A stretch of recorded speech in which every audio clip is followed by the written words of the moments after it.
Hello, friends, and welcome back to the another amazing and live stream video. So, guys, listen carefully because what's coming next out of Minnesota right now is serious and it deserves the full attention of you. Because a senior federal prosecutor has publicly said that the scale of Medicaid fraud in the state could reach as high as $9 billion. Yes, guys, this isn't some social media noise or the political commentary itself. This is coming from the people who are actually investigating the data. 14 Medicaid services were marked as high risk, and since 2018 alone, those programs have cost the state around $18 billion. According to the prosecutor reviewing the claims, a large portion of that money may not be legitimate, and in his words, it could be half or even more as well. So, guys, what's alarming is the pattern investigators are seeing. This isn't about the minor billing errors or the paperwork mistakes.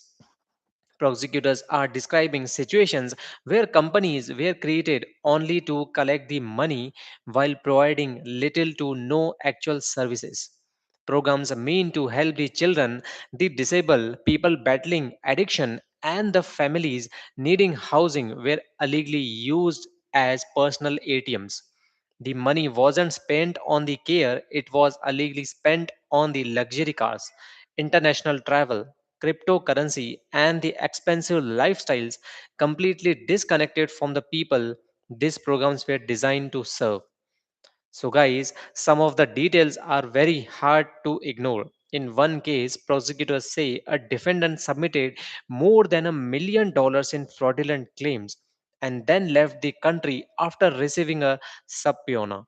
In another, two individuals allegedly took hundreds of thousands of dollars meant for the housing assistance and used it to travel across the Europe and the Middle East. How shocking these are.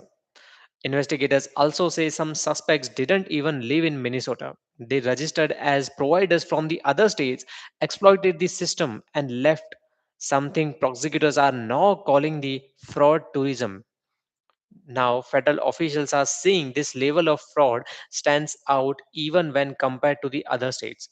According to the lead prosecutor, this isn't a situation involving a few dishonest providers, it's widespread, organized, and deeply embedded in how certain programs were operating. The concern now only is that this kind of abuse doesn't just waste the money, it threatens the future of services for people who truly rely on Medicaid to survive.